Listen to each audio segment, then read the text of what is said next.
Welcome to the pilot episode of my Glam showcase. Hi, how you doing?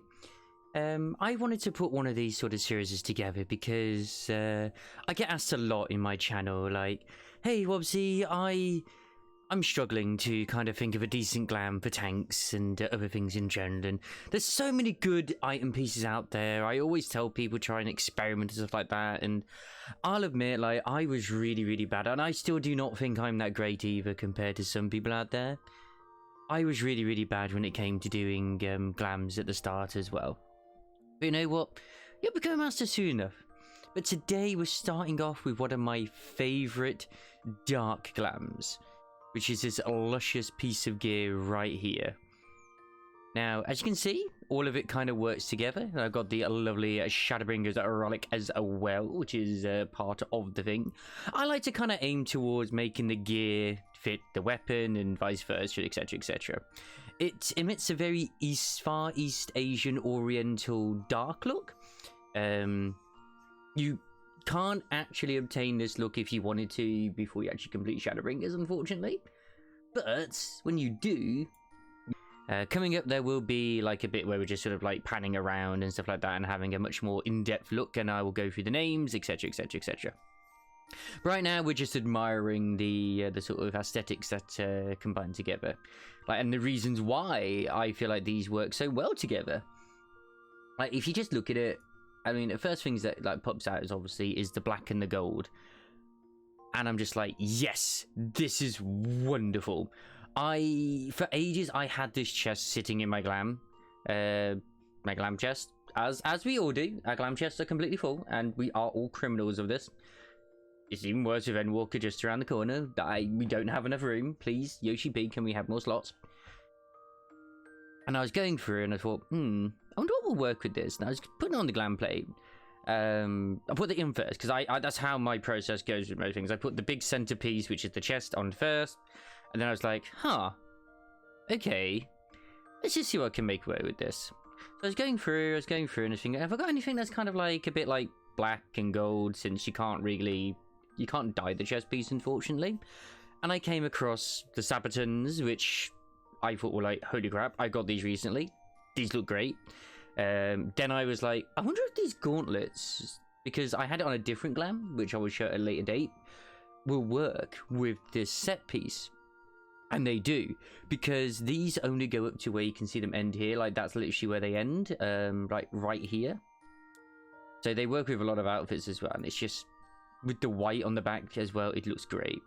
I mean, purple is a hard color to work with, but yeah, it's a ribbon, it's fine. And then the final piece de la resistance, or whatever you want to go with. Oh, my French is terrible. Whatever. The helmet. I was just going through, and I was going to go with the PvP horns like I normally do with certain things, and I thought, I just did Lakeland recently. And I just put this in the chest piece because I finally got the helmet. Does this work? I put it on, I was like, holy crap, this works amazingly well. It really does. It really does. And then down the line, obviously, we got the Shadowbringers final weapon as well, and it looks beautiful with the goddamn freaking set as well. Just because it's like a curved scimitar, but it's sort of still got its Asian look as well. There are other bits, and like a katana almost. There are other weapons you can swap out for this as well, which obviously involve poetics. You can get yourself the Stormblood sword, which comes in at another point of this video, which we'll show later. But right now, we're going to talk about the pieces themselves. Right now, you should be enjoying a lovely spin of the armor, and while we're going through all the different pieces.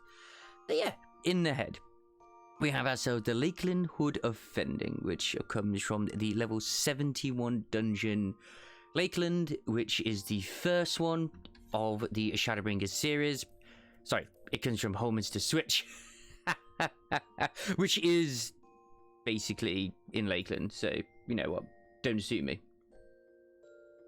And then we have the chest, which is the Arhat Harate Ate of Fending. This comes from a post-Stormblood quest, dungeon, which is known as Kugane Castle. This is an optional dungeon. I think it does drop in another one as well, because there's certain dungeons in Post-Stormblood that share the same sort of similar gear sets and stuff like that, but I got mine from Kugane Castle.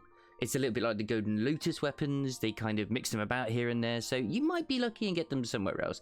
Unfortunately, both the head, the chest, and the gloves we're coming to are not dyeable. You will notice if it has the little red cross with the black in the middle, it means it's not dyeable, unfortunately. Now, the gloves, they are the Laws, Orders, Gauntlets of Fending. They cost you 2 gold coins, I believe it is. Which is pretty cheap. It's like 1 run, maybe, of Gilibrium. Even less, in a way, theory, but because you get like a few gold coins as you go through it. And I know for me myself, they are an absolute goddamn godsend, and I use them in a few glams. Now, the leg pieces, which are the Yorha Type 55 Bottoms of Fending, these come from the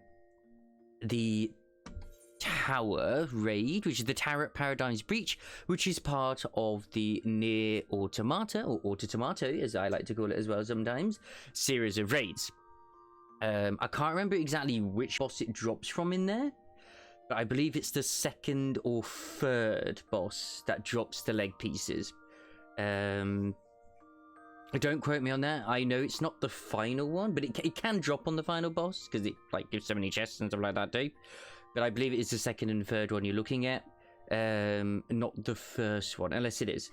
But either way, it's a wonderful dungeon, well, raid, Alliance raid, and I'm sure you'll be going through that a few times to get certain glams pieces from there as well, because the whole set is wonderful. And the legs, they are dyeable, by the way, and the legs are also dyeable. They are the Forgiven Sabatons of Fending, which come from the dungeon which you do, which is your final dungeon before you go into the level 80 dungeons, just before Amarot, which is Mount Gulg. Yeah, moving on to weapons. Right now, we should be seeing the different weapons, which I would recommend with this set piece, or at least ones to be noticed with. First off, of course, we have the Blade's Justice, which has been shown all the time already anyway. Wonderful weapon. It's the final stage, the final shiny stage as well for the Dark. My favourite.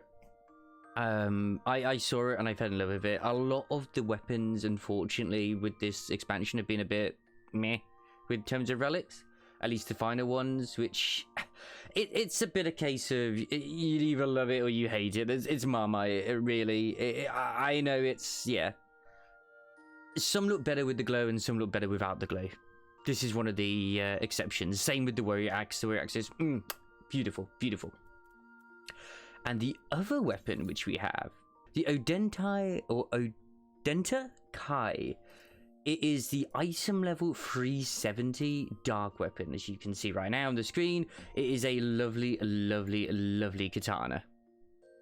Very nice, goes very well. We'll go with a lot of like sort of Asian Oriental theme stuff, and it's just lovely. It's just lovely in general. But anyway, yeah, that is my first sort of glam showcase. Went on a lot longer than I thought it would do. I would say, obviously, thank you very much for watching. I hope you guys enjoyed it. There will be more outfits down the line. This is just one of many, because these are just to show my glams, my process, and they'll probably be a bit shorter, the other ones as well. But for now, bye-bye, and take care of yourself.